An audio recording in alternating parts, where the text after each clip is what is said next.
لا حول ولا قوة إلا بالله العلي العظيم اعوذ باللہ من الشیطان الرجیم بسم اللہ الرحمن الرحیم الحمد للہ رب العالمین والصلاة والسلام علی سید الانبیاء والمرسلین وآلہ الطیبین الطاہرین المعصومین اما بعد فقد قال اللہ تبارک و تعالی فی کتابہ المبین وہو اصدق الصادقین بسم اللہ الرحمن الرحیم وَإِذَا الشَّمْسُ كُوِّرَتْ وَإِذَا الشَّمْسُ كُوِّرَتْ وَإِذَا النُّجُومُ انكَدَرَتْ وَإِذَا الْجِبَالُ سُيِّرَتْ وَإِذَا الْعِشَارُ عُطِّلَتْ وَإِذَا الْوُحُوشُ حُشِّرَتْ وَإِذَا الْبِحَارُ سُجِّرَتْ وَإِذَا النُّفُوسُ زُوِّجَتْ وَإِذَا الْمَوْءُودَةُ سُئِلَتْ بِأَيِّ ذَنبٍ قُتِلَتْ اللہم صلی علی محمد وآل محمد۔ میں نے سورہ تکویر کی آیت 1 سے 9 نمبر کی تلاوت کا شرف حاصل کیا۔ اللہ رب العزت فرماتا ہے کہ وَإِذَا الشَّمْسُ كُوِّرَتْ، جب سورج کی چادر لپیٹ دی جائے گی، یعنی سورج کی روشنی ختم ہو جائے گی۔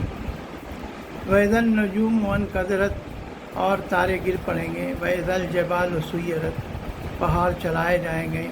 وَإِذَا الْعِشَارُ عُطِّلَتْ، اور جب جلنے والی اونٹیاں معطل کر دی جائیں گی۔ وَإِذَا الْوُحُوشُ حُشِّرَتْ، اور جب جانوروں کو جمع کیا جائے گا۔ وَإِذَا الْبِحَارُ سُجِّرَتْ، دریاؤں میں آگ لگ جائے گی۔ وَإِذَا النُّفُوسُ زُوِّجَتْ، اور جب جسموں کو روحوں سے جوڑ دیا جائے گا۔ وَإِذَا الْمَوْءُودَةُ سُئِلَتْ، اس وقت زندہ درگور لڑکیوں سے سوال کیا جائے گا بِأَيِّ ذَنبٍ قُتِلَتْ، کہ تمہیں کس جرم میں قتل کیا گیا۔ پہلی 1 سے 7 نمبر کی آیتوں میں قیامت کی منظر کشی کی گئی ہے کہ کس طرح سے سورج کی روشنی ختم ہو جائے گی، تارے گر جائیں گے، پہاڑ چلائے جائیں گے، دریاؤں میں آگ لگ جائے گی۔ اور جب محشر بپا ہوگا، اس وقت زندہ درگور لڑکیوں سے سوال کیا جائے گا تمہیں کس جرم میں قتل کیا گیا۔ میں نے عورت اور اسلام کے عنوان سے اس کے پہلے کل کے ویڈیو میں کچھ معروضات پیش کی تھی۔ اجمالی طور پر میں نے تذکرہ کیا تھا، ایک ایک کر کے میری خواہش ہے کہ اس کی تفسیر اور اس کا شان نزول اور تفصیل آپ کے سامنے پیش کروں۔ جیسا کہ خطبہ قاسیہ میں مولا متقیان نے فرمایا تھا کہ عربوں کا شعار تھا کہ وہ بتوں کی پوجا کرتے تھے اور اپنی لڑکیوں کو زندہ دفن کر دیا کرتے تھے۔ کسی کے بھی ذہن میں آ سکتا ہے کہ کیا کوئی شخص اپنی لڑکی کو زندہ دفن کر سکتا ہے پیدا ہونے کے بعد؟ اور یہ کیسا معاشرہ تھا؟ اس کے کیا اسباب ہو سکتے ہیں؟ انسانی ذہن کیا سوچ سکتا ہے اس کے متعلق؟ عرب معاشرہ جہاں بادیہ نشین صحراؤں میں پانی کی تلاش میں مارے پھرتے تھے، وہاں ان کے پاس کھانے پینے کے سامان کی کمی تھی۔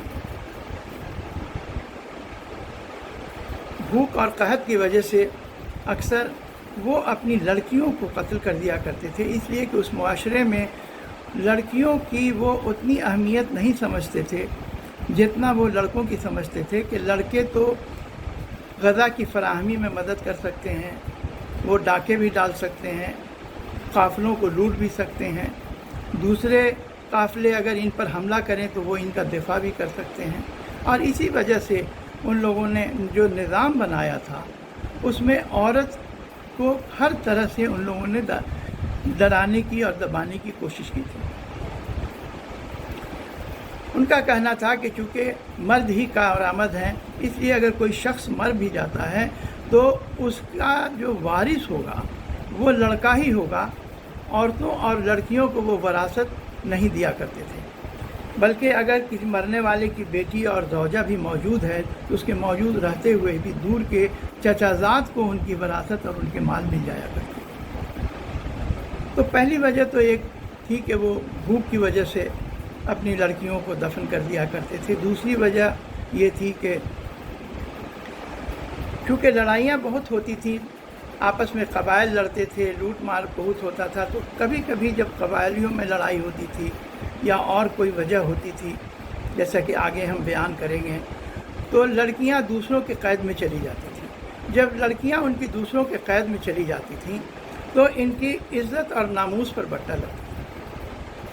وہ اپنی بےغیرتی محسوس کرتے تھے کہ میری لڑکی دوسرے کی اس میں چلی گئی، نتیجہ ہے کہ یہ میرے لیے یہ بےغیرتی کی وجہ بنی اور میرے عزت اور ناموس پر دھبا لگ گیا، ہم اپنے قبیلے میں منہ دکھانے کے لائق نہیں رہ گئے۔ یہ ایک دوسری وجہ اور بہت اہم وجہ تھی کہ جس کی وجہ سے وہ اپنی لڑکیوں کو پیدا ہوتے کے ساتھ ہی دفن کر دیا کرتے تھے۔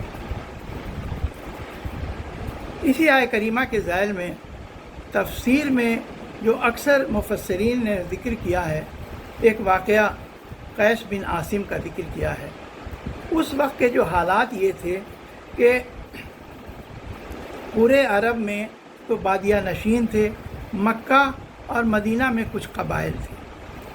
مدینہ میں جو قبائل تھے اس میں مشرکین بھی تھے، یہودی اور عیسائی بھی تھے، اسی طرح مکہ میں بھی مشرکین اور یہودی اور قبائل بھی تھے، لیکن دونوں کے فرق یہ تھا کہ جو مکہ کے مشرکین تھے وہ لوگ زیادہ تھے اور زیادہ طاقتور تھے بنسبت کے وہاں کے عیسائیوں کے اور یہودیوں کے، لیکن مدینہ میں جو یہودیوں کی 3 قبیلے رہا کرتے تھے، بنی قینقاع، بنی نذیر اور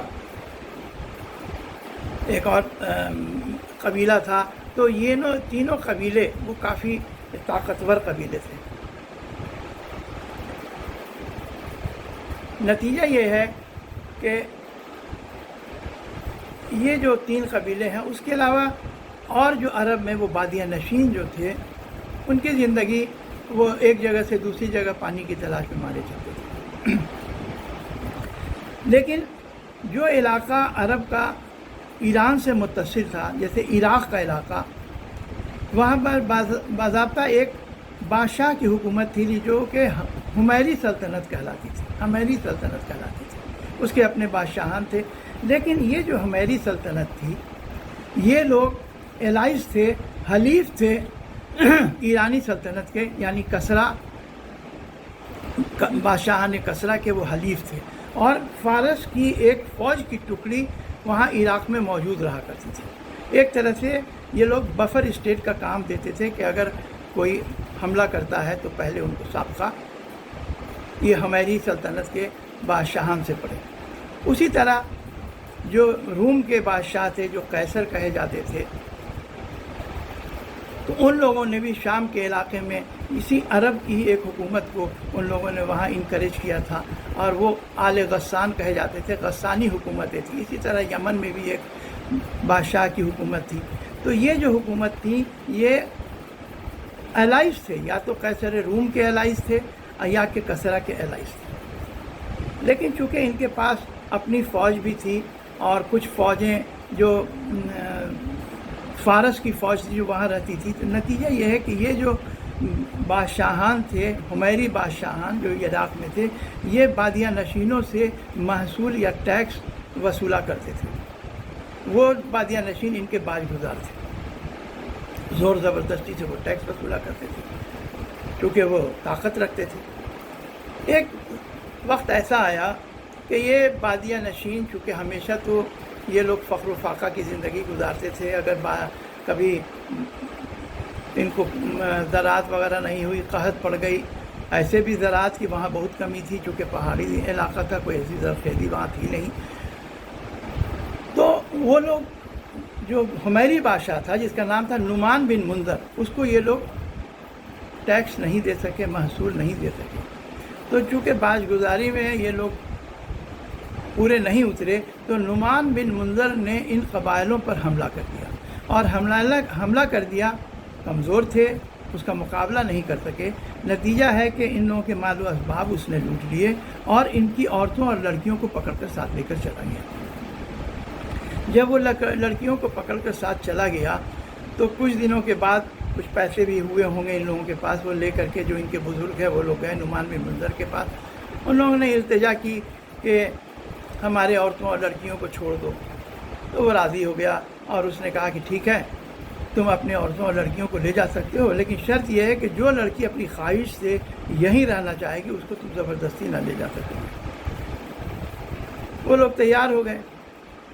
تمام لڑکیاں جو جس قبائل کی تھیں یا جو عورتیں جس قبائل کی تھیں ان لوگوں نے اپنے اپنے قبیلوں میں واپس جانا چاہا اور لوگ واپس ہو گئیں، سوائے ایک لڑکی کے جو کہ قیس بن عاصم کی لڑکی تھی۔ اس نے اپنے قید کرنے والوں کے ساتھ ہی رہنا پسند کیا۔ اس درمیان کوئی ہو سکتا پسند آ گیا ہو، شادی کر لی ہو یا جو بھی وجہ رہی ہو، اس کا بیان روایتوں میں نہیں ہے، تو وہ لڑکی انہی کے ساتھ رہ گئی۔ اس کو قیس بن عاصم نے اپنے لیے بہت بڑا انا کا مسئلہ بنا لیا اور اس نے اپنے ہم نشینوں میں اپنے قبیلوں والے میں بڑی بے عزتی محسوس کی اور کہا کہ یہ اس بے غیرتی کو ہم برداشت نہیں کر سکیں۔ یہ جو میری لڑکی نے ہماری عزت و ناموس پر جو دھبا لگایا ہے، تو اب اس کا ہم قسم کھاتے ہیں کہ اگر میرے خاندان میں اور میرے گھر میں اگر کوئی لڑکی اس کے بعد پیدا ہوتی ہے تو ہم اس کو زندہ دفن کر دیں گے۔ یہ قسم کھا کر کے وہ وہاں سے لوٹ کر آتا ہے۔ اس کے بعد کہا جاتا ہے کہ قیس بن عاصم نے اپنی 17 لڑکیوں کو زندہ دفن کر دیا۔ یہ قیس بن عاصم جب رسول خدا نے اسلام کا پیغام دیا مکہ میں، تو قیس بن عاصم بھی ان لوگوں میں تھا جو رسول خدا کے حضور میں حاضر ہوا اسلام قبول کرنے کے لیے۔ لیکن اس نے رسول سے یہی کہا کہ اے خدا کے رسول، زمانے جاہلیت میں ہم سے ایک بہت بڑا گناہ سرزد ہوا ہے، پتہ نہیں میرے اس گناہ کی معافی بھی ہو سکتی ہے کہ نہیں۔ رسول نے یہی کہا کہ اللہ کی رحمت تو بہت وسیع ہے، تم اس کی توبہ استغفار کر سکتے ہو، جو صدقات ہیں وہ نکال سکتے ہو۔ اسی درمیان میں ایک انصاری جو کہ موجود تھا بزم رسول میں، اس نے سوال کر دیا قیس بن عاصم سے کہ کیا لڑکیوں کو دفن کرنے کے وقت کبھی بھی تمہارے ضمیر نے ملامت نہیں کیا؟ کبھی تمہیں پچھتاوا نہیں ہوا؟ کبھی افسوس نہیں ہوا؟ اس نے کہا کہ نہیں، لیکن ایک ایسا موقع تھا جب واقعی میرا دل رو دیا، اور وہ موقع یہ تھا کہ اس نے کہا کہ ایک دفعے کا ذکر ہے کہ میں کسی کام سے گھر سے باہر گیا ہوا تھا اور میرے گھر میں میری زوجہ کو ولادت ہونے والی تھی۔ جب میں وہاں سے لوٹ کر آیا تو ولادت ہو چکی تھی۔ میں نے زوجہ سے دریافت کیا، اس نے کہا کہ لڑکی پیدا ہوئی تھی لیکن وہ مری ہوئی لڑکی تھی، تو ہم نے اس کو دفن کرا دیا۔ یہ بھی مطمئن ہو گیا کہ چلو ایک بچی کے خون سے ہاتھ رنگنے سے میں بچ گیا۔ لیکن کچھ دنوں کے بعد ایسا ہوا کہ میں نے اپنے گھر میں ایک لڑکی کو دیکھا، بہت ہی خوبصورت ملی صورت، تو میں نے سمجھا کہ ہو سکتا ہے کوئی پڑوس کی لڑکی ہو جو آئی ہوگی، اور خاموش رہا۔ لیکن اکثر میں اس لڑکی کو اپنے گھر میں دیکھتا رہا، تو مجھے کچھ شک ہوا اور میں نے زوجہ سے دریافت کیا کہ یہ کون لڑکی ہے۔ زوجہ نے کہا کہ جب تم باہر گئے ہوئے تھے تو جو لڑکی پیدا ہوئی تھی تو میں نے تم سے جھوٹ کہا تھا، وہ ہماری لڑکی تھی، وہ مری نہیں تھی، میں نے اپنی بہن کو دے دیا تھا تاکہ اس کی جان بچ جائے۔ وہ خاموش رہا، قیس بن عاصم خاموش رہا۔ اس کی بیوی نے بھی سمجھا کہ شاید یہ مان گیا ہے کہ اب لڑکی تو بڑی ہو گئی ہے، تو شاید اس بچی کو دیکھ کر اس کو رحم کے جذبات اس کے ابھر آئیں۔ کچھ دن گزرے تھے کہ قیس بن عاصم صبح سویرے جب ابھی اندھیرا ہی تھا، وہ اٹھا اور اس لڑکی کا ہاتھ پکڑ کے اس نے جنگل کی راہ لی۔ بچی راستے پر پوچھتی رہی کہ بابا ہم کو کہاں لے کر جانا ہے؟ کہ خاموش رہا۔ جنگل میں پہنچ کے اس نے ایک گڑھا کھودا. بچی بار بار پوچھتی رہی، لیکن باپ چونکہ باپ تھا، باپ کی محبت میں اگر گرد اس کے باپ کے داڑھی پر پڑ جاتی، کپڑے پر پڑ جاتی، تو بچی اس کو جھاڑتی رہتی تھی اور پیار سے باپ کو پوچھتی رہتی تھی کہ بابا یہ کیا کر رہے ہو. جب گڑھا تیار ہو گیا تو قیس بن عاصم کہتا ہے کہ میں نے اس کو بائیں ہاتھ سے پکڑا زور سے اور اس کو گڑھے میں پٹک دیا اور دائنے ہاتھ سے میں مٹی برابر کرنے لگا. بچی چیختی رہی کہ بابا کیا کر رہے ہو، بابا یہ کیا کر رہے ہو، لیکن مجھ کو رحم نہیں آیا اور میں نے اس بچی کو دفن کر دیا. یہ داستان سناتا رہا جب سامعین پر خاموشی تھی اور رسول اللہ کے آنکھوں سے مسلسل آنسو بہ رہے تھے. جب داستان اس کی ختم ہوئی تو رسول نے کہا کہ جو انسان دوسرے پر رحم نہیں کرتا اس پر بھی رحم نہیں کیا جا سکتا. کچھ اور روایتوں میں ہے کہ جب اس نے اصرار کیا تو رسول نے کہا کہ ہر بچی کے عوض میں تم ایک غلام آزاد کرو. کسی روایتوں میں ہے کہ اس نے کہا کہ میرے پاس بہت سارے اونٹ ہیں، تو کہا کہ تم اونٹوں کا صدقہ کرو ہر بچی کے، اللہ سے توبہ استغفار. اب یہ جو بھی ہے، لیکن یہ آیت کریمہ بتاتی ہے کہ بسم اللہ الرحمن الرحیم وَإِذَا الْمَوْءُودَةُ سُئِلَتْ بِأَيِّ ذَنبٍ قُتِلَتْ، کہ زندہ درگور لڑکیوں سے سوال کیا جائے گا. تو یہ اتنا آسان مرحلہ نہیں ہے توبے کا. بہرحال اللہ رحم الراحمین ہے، کوئی کچھ نہیں کر سکتا ہے. تو یہ جو قیس بن عاصم کی اکیلی داستان نہیں ہے. اب اس کا دیکھا دیکھی اس عرب معاشرے میں کئی لوگوں نے اس کی روش اپنائی اور وہ بنی تمیم سے تعلق رکھتا تھا قیس بن عاصم. تو بنی تمیم تو یقیناً بچیوں کو زندہ دفن کرنے کے مجرم تھے، لیکن اس کے ساتھ ساتھ بنی قیس، بنی بکر بن وائل، بنی سعد، یہ اور کئی قبیلے اس میں ملوث تھے. اس کے علاوہ لڑکیوں کو قتل کرنے کے کچھ اور اسباب بھی میں نے کل بیان کیے تھے. لیکن ایسا نہیں ہے کہ عرب معاشرہ، جیسے میں نے کل کچھ ازواج کے بارے میں بتایا تھا کہ ان کے جو شادی کے طریقے تھے وہ کون سے طریقے تھے. جیسے میں نے اس میں بتایا تھا کہ وہ جو شادی کرتے تھے اس میں زوج البعولت اور زاج التبدل، نکاح متع اور نکاح خدن اور نکاح استبزا اور نکاح شغار، نکاح رہت اور نکاح البغا، یہ میں نے اس لیے دہرا دیا کہ آپ اگر اس کو گوگل میں بھی کھوچیں تو آپ کو تفصیل مل جائے گی. کیونکہ یہ سارے جو شادی کے طریقے تھے اس میں اتنی بے حیائی ہے کہ بیان کرنے کی خواہش نہیں ہوتی. لیکن ایسا نہیں ہے کہ یہ معاشرہ مکمل طور پر ایسا ہی تھا. یہ بھی نہیں ہے کہ کوئی یہ ایک آئسولیٹڈ انسیڈنس تھا کہ کوئی ایسا کرتا تھا اور باقی معاشرہ بڑا ہی نیک تھا، ایسا بھی نہیں تھا. لیکن اس معاشرے میں کچھ نیک اور اچھے لوگ بھی تھے. جو کچھ شادیاں بھی ہوتی تھیں اس میں ایجاب و قبول بھی ہوتا تھا، اس میں مہر بھی مقرر کیے جاتے تھے. ایسا نہیں ہے کہ مہر کی رقم یہ اسلام آنے کے بعد یہ قانون بنا ہے. اسلام آنے کے بعد تو یقیناً سورہ نساء کی آیت نمبر 4 میں یہ صاف صاف لکھا ہوا ہے کہ جب تم شادی کرو تو عورتوں کا مہر اس کو دے دو. لیکن مہر مقرر کرنے کی بھی ایک تاریخ ہے کہ کس طرح مہر مقرر کیا گیا، یا اس کے پہلے زمانے جاہلیت میں جب اسلام نہیں آیا تھا تو اس وقت اس مہر کی کیا صورت تھی. پہلے جو اس کے جو والدین تھے ان کو لوگ دیا کرتے تھے، یا جو داماد تھے ان کے یہاں جا کے خدمت کیا کرتے تھے. اس کو کہا جاتا تھا کہ حق کے شیر بہا وہ دے رہے ہیں. جو کسی قبیلے میں شادی کرنے جاتے تھے تو وہ کہتے تھے کہ حق کے شیر بہا دے رہے ہیں، یا جو لڑکی جو پیدا ہوئی ہے اس کا حق یہ دے رہے ہیں شادی کرنے کے لیے. جناب موسیٰ علیہ السلام کے واقعے میں بھی یہ ملتا ہے کہ جب جناب موسیٰ علیہ السلام مدائن پہنچتے ہیں تو جناب شعیب پیغمبر جناب موسیٰ علیہ السلام سے کہتے ہیں کہ میری خواہش ہے کہ میں اپنی دونوں لڑکیوں میں سے ایک لڑکی کا نکاح تم سے کر دوں، اس شرط پر کہ تمہیں 8 سال میرے یہاں کام کرنا پڑے گا۔ تو پہلے یہ جو مہر ہے وہ حقیقتاً یہ حق شیر بہا یا حق وہ جو کہ لڑکی کے حق کہ ہماری جو کہ لڑکی ہے اس لیے اس کا ہم حق لے رہے ہیں، اس طرح کی صورتیں اس معاشرے میں تھیں۔ اسلام نے اس کو منع کر دیا اور اسلام نے کہا کہ جو مہر لڑکی کا مقرر ہوگا وہ لڑکی کو دیا جائے گا۔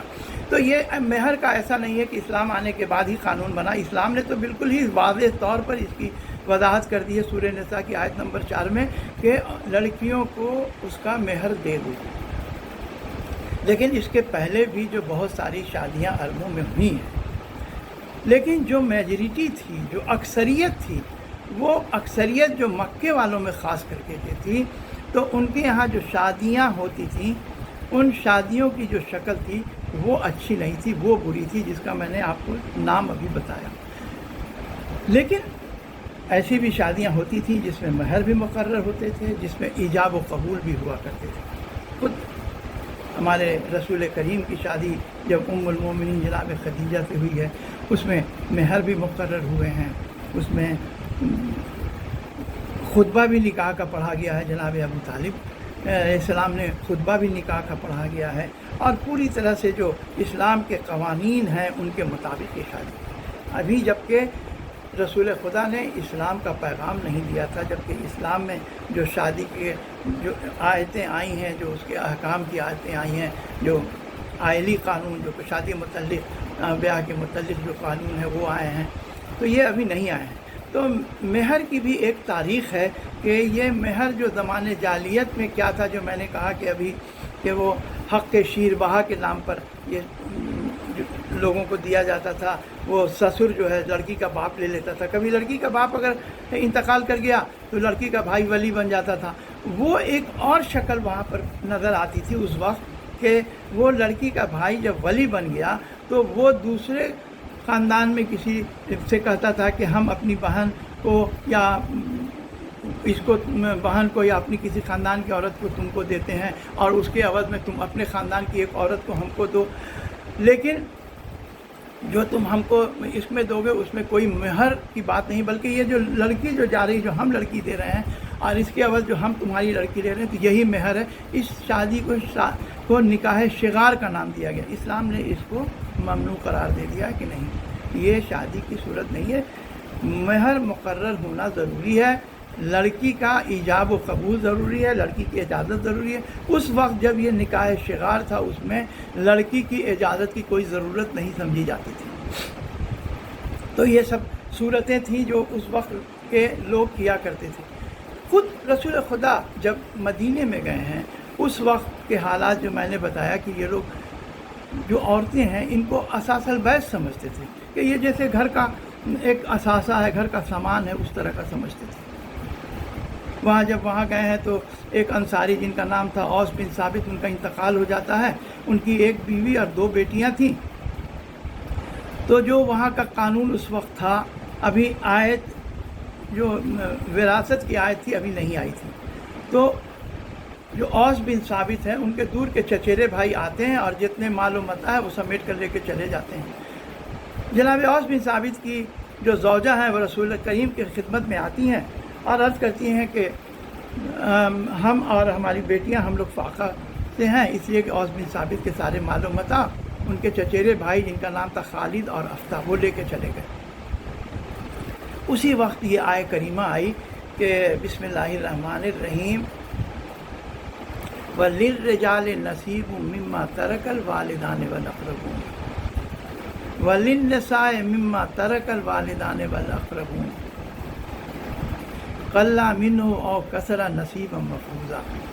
جس طرح لڑکوں کا حصہ ہے اپنے والدین میں اور قرابت داروں میں، اسی طرح لڑکیوں کا بھی ایک حصہ ہے اپنے والدین کے مال میں اور قرابت داروں کے مال میں، اور یہ تم پر ایک فرض ہے۔ اب یہ الگ بات ہے، اب وہ مال چاہے کم ہو یا زیادہ ہو، اب لڑکیوں کا حصہ اس لیے